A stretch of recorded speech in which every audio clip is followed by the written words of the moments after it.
Artificial intelligence is presenting a real challenge to the American workforce. A fresh new report shows more than 10,000 jobs have been cut so far this year due to the rise of generative AI in private companies.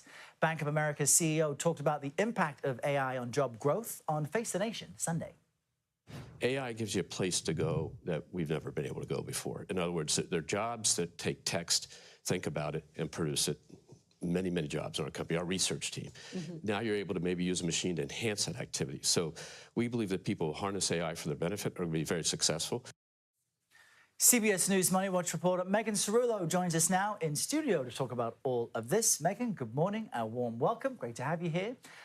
So 10,000 jobs lost. You also wonder, are any jobs being created? But which roles are most at risk right now? Who's really being hit hardest? We've been talking for a while now about AI's potential to take over jobs. It's no longer a possibility or a likelihood, it's a reality.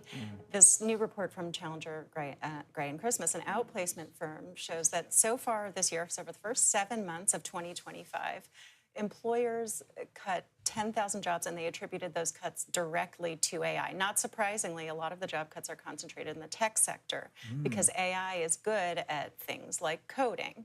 It's also good at the kinds of rote, repetitive tasks that are usually associated with entry-level work, which is making it harder for some recent college graduates to land their first jobs out of school. I mean, for Gen Z and I guess younger millennials, they have just had a really tough time with the world. I mean, if they're just now graduating or they've just started at a new job and they're in the tech sector, which they have been told forever is going to bring them riches and success, what are they experiencing right now? Right. Well, some of them might be having concentration remorse. By that, I mean regretful for having concentrated in these subjects that they thought would provide them a lot of opportunities for jobs. What they're finding is, according to the One Career platform, job postings for recent college grads are down 15%. Meanwhile, applications for those same jobs are up 30%. Wow. So they're finding that it's even harder. It was hard to begin with. It's even harder to land that first job out of school. Now, you mentioned this report specifically cites AI as the reason for the job losses, but we talk so much about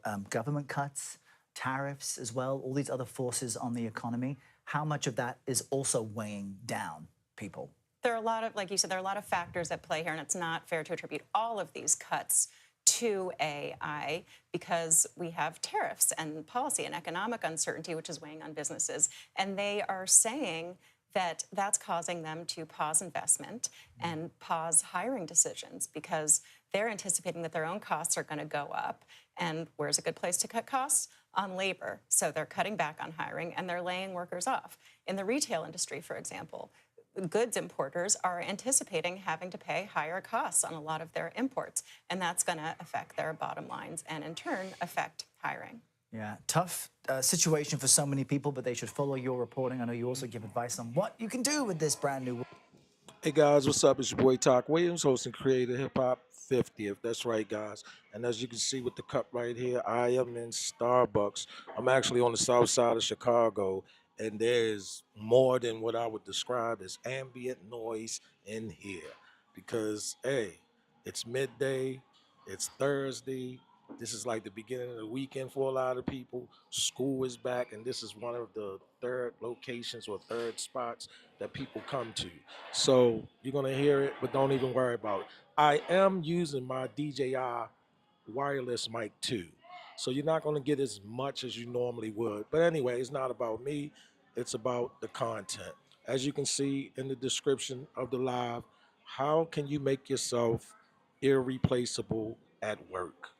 So 3 things that I talk about with AI, artificial intelligence: awareness, literacy, and adoption. The awareness part, I'm going to kind of skip over because unless you've been hiding under a rock and you're not a knowledge worker, meaning you're not part of the knowledge economy where you basically get paid for what you know, and how you articulate that is through your fingers onto the keyboard. Other people who aren't really knowledge workers, I mean, of course, everybody has knowledge. That's not what I'm getting at.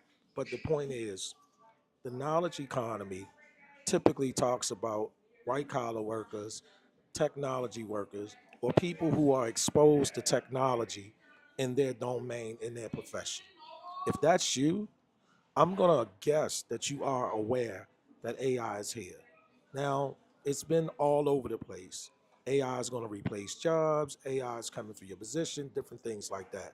There's many positions that are not as vulnerable to AI as others. But here's what you can do now. Like, what steps can we take today? Not 3 years from now, not 5 years from now. What is it that we can do today? So I'm gonna play this other clip, and this is coming from, well, there's a couple things, right? You have the CEO of Anthropic, Dario Amadei, and he talks about how the jobs are going to be replaced and that it's being underrepresented. People are not getting the clear message about what's to come. That's on the one hand. And then you have the release of ChatGPT 5, where a lot of the technologists, whether it be evangelists or pundits, they're saying, okay, it didn't deliver as much as we expected, but there's still something big there. So, let's just take a listen to this right here about the Fiverr CEO. If you guys are familiar with Fiverr, that's that website, that portal where people was registering their talents, and they still are. And you could get things done, whether it be something as simple as a PowerPoint slide or a resume, all the way to a full-blown website, CSS, SEO, any of the tech stuff, right? That shows up on the web or maybe on the back end of some systems.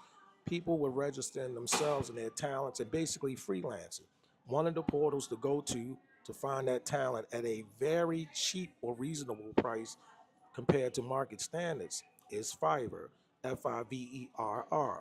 Now, the CEO of Fiverr had a message to his group, which is what I tell people today. I say that, look, you're not going to be replaced by AI today, but you will be replaced by people who know AI. What do I mean by that? If you're the type of person and you're a knowledge worker, if you're a non-knowledge worker, fine.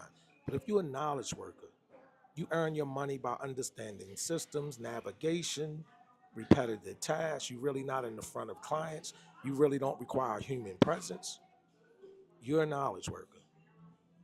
If you're denying the fact of the presence of AI and you're not willing to become aware, become somewhat literate, and eventually adopt or find some utility in it, you're just fooling yourself.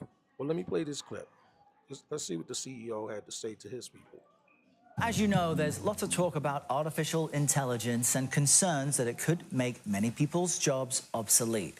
Well, the CEO of Fiverr, that's a platform that connects freelancers and companies looking to hire them, sent this email to his employees last month. And as you see there, it says in part, quote, AI is coming for your jobs. Heck, it's coming for my job too. This is a wake-up call. Michal Kaufman is the CEO and joins us now to talk about the future of AI and the workplace. You know, as much traction as this email has received, you've really stirred up the comment section. It's been a popular refrain in the past few years. So give our viewers a bit of a pulse check. How alarmed should people be that AI is already here? Well, it's absolutely here. And you know, I think the email came at the backdrop of our employees that are wondering if they have a future in their professions. And they weren't really waiting for my email. And if anything, this email was a validation of the things that they feel. And it was all about, you know, talking openly and directly to our team like grown-ups. They're not kids. They don't need to sugarcoat anything. And they really needed the validation that their fears are valid, but also a leadership perspective of what they can do about it. And let's talk more about that. How can someone who believes their job will be made obsolete by AI, how can they differentiate themselves to make themselves useful, I guess, to be able to work with these AI systems? Yeah. So look, I think that the way I'm looking at this from an executive standpoint is, I think we were given with superpowers, but this should reflect in how people work. So my expectations are double or triple the output per unit of time, and the same for the quality per unit of delivery. And the reality is that since you know, what we're seeing with these tools, the reality of businesses and products is that no one has a crystal ball. So if no one has the advantage of knowing where this is going. Our main advantage is speed. It's our ability to move faster. So what I told the team is I want to reduce the cost of error. You know, if something used to take us 3 months to build and then fail, because a lot of the things that we do try end up failing, today we can test things in 3 days. So by reducing the cost of error, we can do much more to find out the things that are working, and the team should support this. And my overarching message was, in an ideal situation, I want everyone to automate 100% of what they're doing. And that might, that might raise the question, will that make them replaceable? And my answer is absolutely not, because it's on the contrary.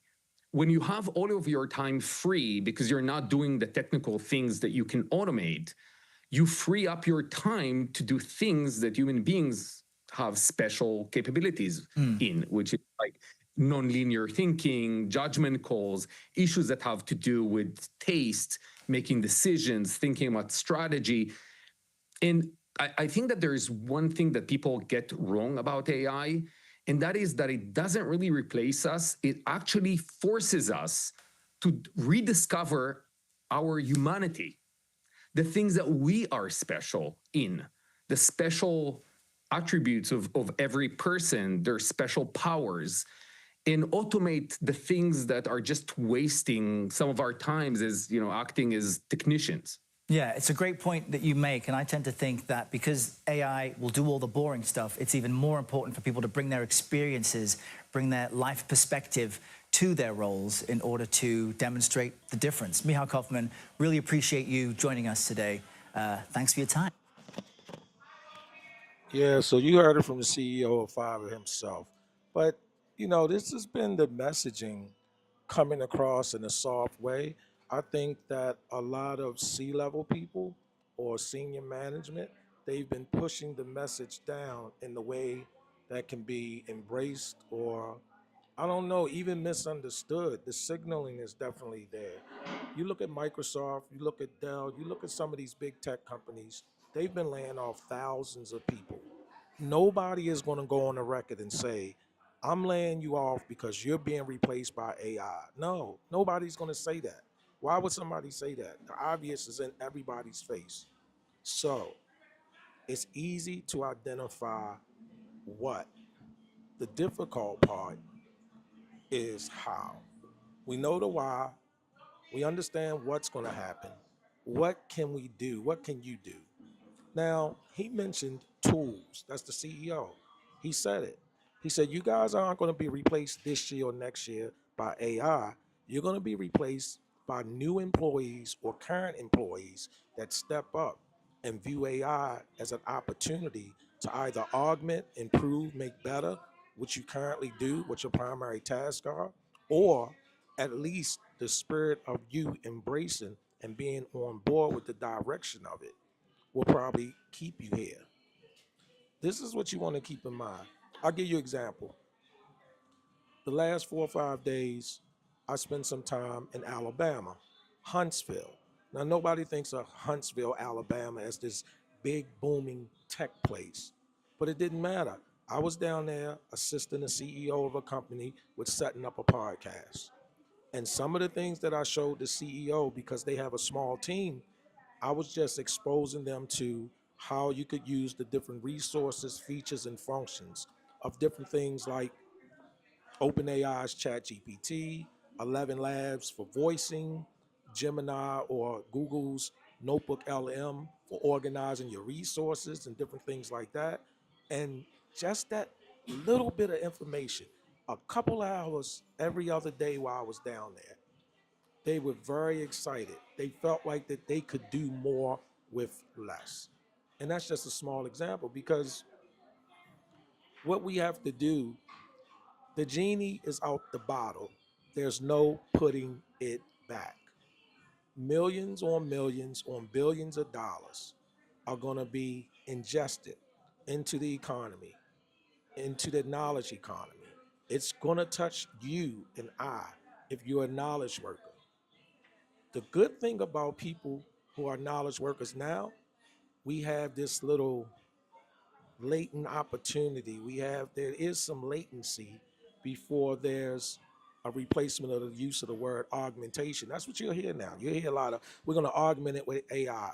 Can you augment your position with AI? Do you see any opportunities where you can strengthen what you do and be a little more creative with tools from AI? That's what you're going to hear now. In about 3 years, a lot of these positions are not going to hear that. The reason why they're not going to hear that is because, keep this in mind, when it comes to AI, when it comes to machine learning, when it comes to the neural networks, when it comes to the deep learning, these things will learn as they go. They will be exposed to so many different permutations and combinations of different algorithms contextually, that they will just get better over time. So when you hear people talking about, yeah, I was using AI and they got this wrong, it getting that wrong is very temporary. That AI will not continue to get that wrong. In fact, it was, it was, I'll say this: 70% of what is getting wrong now will probably turn into 40% next year. Will probably turn into 10% the following year. This thing is exponentially going to go northeast. That's just what's going to happen. That's fine. Don't worry about that. We're not here to save AI. We're here to become aware, to become literate, and I hope that you adopt and find a way that you can improve upon what it is that you do as a knowledge worker to either put yourself in a better position for upward mobility or to identify other opportunities, because there's plenty more opportunities available as a result of it. Check this out. This is from the American Federation Teachers. They actually just partner with OpenAI, ChatGPT. When you say OpenAI, people say ChatGPT. Now, because the term is kind of commoditized, somebody could be saying ChatGPT and they really not talking about OpenAI. But keep this in mind. Sam Altman, OpenAI, that ChatGPT, that was the one in late 2023, November 2023, invited everybody into the world of normalization. It removed the mystique. It basically say, look, we're going to demystify this thing. You can jump right in. So the AFT, the American the American Federation Teachers Union, they partner with Microsoft, Anthropic, and OpenAI. Of course, again, Sam Altman's OpenAI is ChatGPT. Anthropic, the CEO of Anthropic is actually Dario Amodei, and they have Claude. If you're not familiar with Claude, it's out there. It's a very, very good coding assistant. If you already code or you're learning how to code, Claude will, trust me, there's some things there that it can do really well. And Microsoft is also the third partner. And of course, the reason why they want to do Microsoft is because of GitHub, which is the largest repository that developers use for their code base. And also because if you use any Microsoft products or applications such as the Office suite, whether it be Access, Excel, OneDrive, Word, PowerPoint, whatever, you notice now you have something called Copilot available. So Copilot is the AI engine for the Microsoft applications. And those three companies they partner with. But let's just check out what they're trying to do. I think they're going to build this facility in New York, and they're going to start training the teachers, because all of this stuff about keeping it out the classroom, that's over with. That's just foolish talk. There's no way of doing that. It's like saying we don't need oxygen. But let me play this clip. Here's the president of the AFT. Welcome back to Squawk. Microsoft, OpenAI, and Anthropic, they're all teaming up with the American Federation of Teachers to offer free AI training to AFT members. The $23 million initiative is going to focus on AI tools for K-12 educators. Joining us right now is Randy Weingarten, president of the American Federation of Teachers. Good morning to you. AI, of course. Good morning. All sorts of controversy about how teachers should use it, how students should use it. Tell us about at least how this program is going to be implemented. Right. So thank you for having me on. And, I'm a big skeptic. And I think you need to be a big skeptic to engage in this work. The problem is that nobody in government is really helping teachers, or frankly, any other public employees, in trying to figure out how to use these tools, use them wisely, safely, and ethically. And at the same time, as you know, Andrew, um, uh, the big bill almost had a provision that preempted states from having any regulation whatsoever about tools or about AI. So over the course of the last couple of years, we have taken it in our own hands. We've worked with Microsoft and OpenAI. Anthropic is a new partner. And we've said, let's figure out how to have a voice in all of this. And the teachers and paraprofessionals really want it. There's questions, there's concerns, the question of, is it the GPS system or is it a driverless car? But we thought it was really important to actually offer training in a real way to virtually all of our members who want it. And we thought it was really important to do it place-based. We have done it once a summer with Microsoft and OpenAI the last 2 summers, but there's a real need. Nobody's filling it. So we thought, let's work. Tell with us, these though, the companies position to of do the that. union on AI in terms of the following. There are some teachers I know that are afraid, maybe appropriately, maybe not, about how AI could effectively one day take their jobs. There's other people who are super excited about it and say, look, there's an opportunity here for every single student to have the equivalent of individualized tutoring, if you will, in a remarkable way. So, for example, do you believe that students should be able to, and teachers should allow, and the whole thing should work where you could record an entire class, if you will, create your own notes out of those classes? Some people think that's a great idea because it could help the student. I know teachers who think that's going to do me out of a job. So, number one, there are lots of things I'm afraid of. I'm not afraid of AI doing teachers, K through 12 teachers, out of jobs. We've already had these kind of situations where people have tried to replace the human being.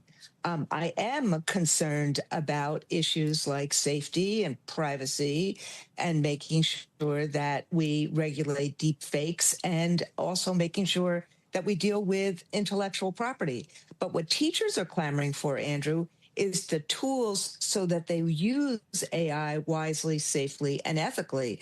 And in the absence of other people doing that, we thought that the way in which you deal with these fears is you actually have real training and you do it with the developers who have developed some of the products. Now, this is not everybody in tech. We chose the people that we worked with.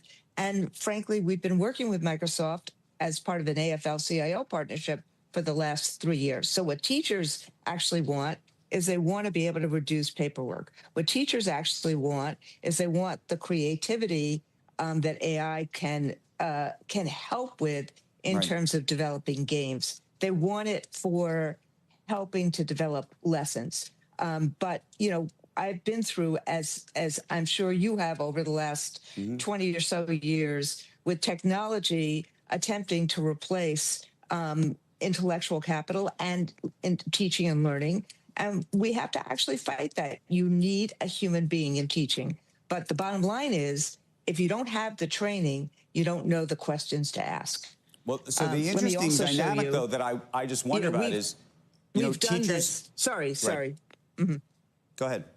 I was just going to say, you've in your show a couple of years ago, I came on with the first version of this guardrail that we've done, and we're trying to get governments to actually adhere to these kind of guardrails and do that kind of stuff. So we come to it as skeptical but hopeful. The question I would ask is, teachers, as far as I can tell, often feel overwhelmed. They do, and they've got a lot of work to do, both in the classroom and then outside of the classroom, and whether it's grading homework or talking to parents or all of the things. And this could be very, very helpful in that, in terms of cutting down on some of that time.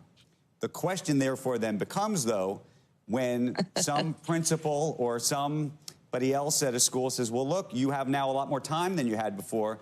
You know, you used to have 5 classes. I want you to double up, or I want you to load you up with 6 classes a day, or whatever it is, and how you would treat that, Randy. So, Andrew, having the difference between having some more time, say maybe it's half an hour a day, I've seen some studies of the potential for that, versus so that you can actually deepen your knowledge, you can actually have ongoing conversations with kids, you can have project-based instruction, you can do those kind of things. That's a good thing. To try to make teachers into an assembly line, that's a bad thing. And so ultimately, this is about trying to both enrich, do things, have the positives of AI, but also guard against the negatives. I agree completely. She has my sentiments. I must agree. I mean, I don't think it's about replacing the teachers, but I think that this model of current teaching, it just doesn't fit where we are. That's my position. I talked to my granddaughter the other day. I called her mom. They're in another state, and she was on her way taking my granddaughter to one of these, I forget what you even call, gymnastics or something, where they just find so much joy in flipping in the air and all of that, right? And she said, Daddy, I'm gonna call you back right after I drop Blair off. I said, no, if she in there with you, put me on speaker. So she put me on speaker. So she just started the 9th grade. And I asked my granddaughter, I said, look, are you getting a sense after your first week back in school that the teachers, they're gonna allow you guys to use any AI tools? And she says, well, they already saying don't do this and don't do that and don't do that. So what I told my granddaughter was, you know what creativity is, you know what your own efforts are, identify the tools, use them anyway, and let your mom deal with the teachers. Let your mom deal with the principal. If you're going to use it to do some work, you just follow the rules of plagiarism. You cite the sources, you know, but you got to use the tools, because one of the main tools that I encouraged my granddaughter to use was Notebook LM. I'm telling you guys, Google has a nice personal learning assistant. That's what I'm calling it. Some may not call it that. But it's Google's Notebook LM. You are going to be surprised. All right. It's powered by Gemini 2.5. A Gemini, of course, is the AI engine, the LLM for Google. Notebook LM is all about you doing the work and organizing, bringing in the resources, and then you can procure it, massage through it, and contextualize it. It's not about it's going to do everything for you and you don't know anything. No, it's about you being modular, compartmentalized, and adding context to the spirit of whatever the lesson might be. Whatever it is you might be studying, whatever it is you might be developing, the whole nine. Check out Google's Notebook LM. It's free. They do have a pro version. I don't recommend anybody get the pro. Use the free and let that usage drive you to the pro. So that's what my message was to my granddaughter. This idea that the teacher picks a book for the year and this is the book for the year, that's over with. Nobody should be force fed and have to use anything for a whole year because that was a good decision 8 months ago. That's just done. It just doesn't fit what's going on now. So that's why I encourage people, those 3 things: awareness, literacy, and adoption. Like I said, I didn't tell my granddaughter to use it and forget the teacher. No, use it, apply your creativity, still show your effort, but any issues with your teacher, let your mom deal with that. That's where I was at with that. But I think this is great for the AFT, the American Federation of Teachers, to partner with those three companies and listen to what they're saying. Over the next up to what 4 or 5 years, they're going to train 400,000 teachers so that the teachers can know how to take or be able to actually procure and deploy AI tools within the classroom. I think that's great. I think it's needed. I, I, I mean, I'm just going to be perfectly honest with you about the side of it I'm on, because this idea that sometimes it gives you information that's not correct. Who doesn't give you information that's not correct? The teacher will give you information that's not correct, and they'll stand on it. The books that they're picking will give you information that's not correct, and they'll still stand on that. So this idea that we're going to demand perfection, we don't have. We're not living in that world. There's always going to be some variance. There's always going to be room for improvement. But we have to put people in the position so that they can augment whatever it is that they're doing, even down to the student level.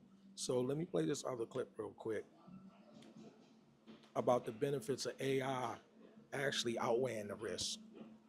Joining us right now in an exclusive interview is Mika Kaufman. He's the CEO of Fiverr. It's a freelance job finding. Last week, OpenAI released their new ChatGPT agent.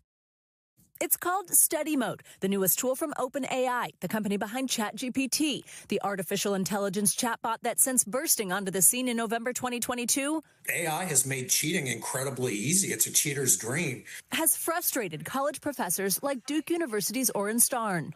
How much has AI impacted your classroom? It's had a huge impact. What I've been starting to see. Welcome back.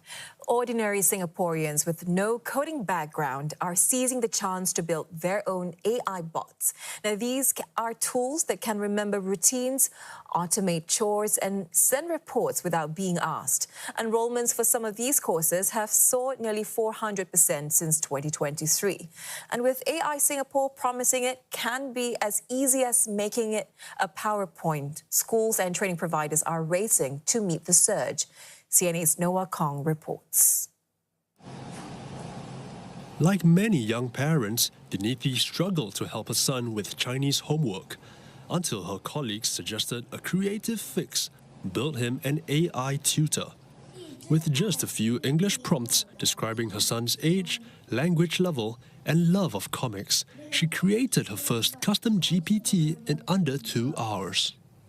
You don't need to have lengthy coding knowledge or very big understanding of how AI works or anything, and you don't need any technical knowledge. You just need to have decent English, and as long as you can give simple instructions to the GPT, it will work for you, and you can always keep improving your GPT. So it's almost like having a personal tutor at home. By guiding her 9-year-old son to draw his own comics, this custom bot makes learning Chinese a joy. Parents still need to supervise, but the heavy lifting is done by the AI. These AI tools make it seem like anyone can do this. Just type a prompt and you get a story. But is it that simple? Let me show you how it works. The bot breaks it down with pinyin, English translations, and even threw in a quick test. So yes, it's easy enough to use, but here's the catch. How valuable is this kind of tech? Can it spark real creativity and understanding? Or is it just a high-tech shortcut? One researcher says this tech shouldn't just be tools, but used as partners. The most creative way to use it actually start with human input. Either your imagination or something that you drew yourself or a concept that you actually develop yourself based on your experience. And the AI helps you in several ways. One, it helps you to articulate those ideas better because as you debate, discuss it with it like a partner, you can actually make the ideas more robust. Secondly, because of the generative capabilities of AI, you can actually prototype your ideas. At SUTD, nearly 400 leaders have been trained to build custom AI solutions like Dinithi's in just minutes. Some institutes that recently introduced custom AI courses have also seen interest soar by up to 200% in the last 3 months. So guys, you hear it in that piece right there. It's, people are all over the place with it. But I think the messaging is different when it comes to work, career, different things like that. I'll give you an example. If you're like 45 years old, you probably already decided, or you are where you are, and you either have been there or you plan to be there. That's what you do. So you're not 21. The younger people, they're going to be fine. But people in the middle of their career or towards the end of their career path, that's where the disruption will affect people in a different way, especially if you're a knowledge worker. Like I said, we have the knowledge economy and we have the knowledge workers. I'm a knowledge worker, okay? I have a technical background. I pay all of my bills, every bill, whether I'm sending money to my granddaughter, giving money to my daughters, paying the bill right here in Starbucks today, my car note, everything I do is a result of me being a knowledge worker. I'm directly affected. I cannot act like it's not happening. I'm over 55 years old.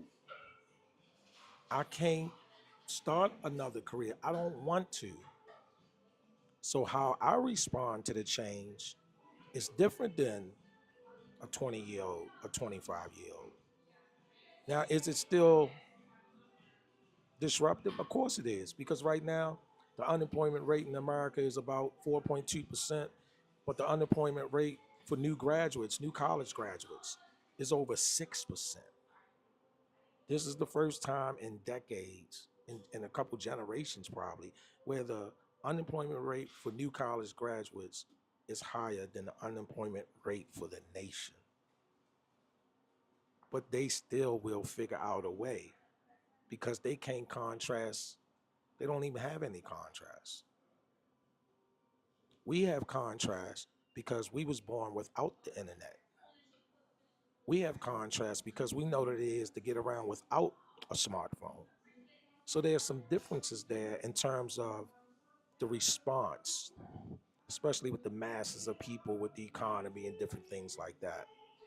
But if you are where you are and you think nobody could create that Excel spreadsheet better than you think nobody could do first level tech support, call center work better than you're mistaken. What I suggest is you put yourself in front of, no matter how comfortable it may seem, some of the AI tools. You start looking at your company, you start looking at applications you're dealing with. If you're doing graphics, if you're doing video editing, different things like that, and you touch Adobe for your clients or at work, you should be very aware of Firefly. Firefly is the AI engine behind Adobe. If you use something like a Salesforce CRM is like the #1 or #2 enterprise level CRM in the world. You want to become familiar with Einstein. Einstein is the AI engine behind Salesforce. Again, you keep clicking that X on Copilot because you've been using Excel and Word and all of that stuff for 100 years and can't nobody do it better than you. Go into that Copilot and you're going to find that all of a sudden you can empower yourself. Augmentation is key here. That's what I'm saying to you guys. If you're just learning how to code and you're not quite getting it with the tool that you're using, use something like what? Anthropic's Claude. Even if you do something like Khan Academy or Udemy, Khan Academy has something called Khan Academy or something. They have an AI engine. That's the awareness. Then become literal. What does it do? Become knowledgeable to empower yourself. Payroll, anything dealing with math, it's over with. It's just done. But you're in a unique position right now. Take advantage of it while you can. That's what I say. All right, guys, I'm getting ready to shut it down and go down to the park and do my version of playing chess, which I never win. The guys beat me bad, man. So I'm gonna leave you guys with this last clip. If you like content like this, thanks for stopping through. Thanks for subscribing. And I'll see you on the next one. But I'm gonna play this last clip. It says the hidden workers behind the AI. Y'all be safe, man. It's your boy Talk Williams, host and creator of Hip Hop 50. Peace.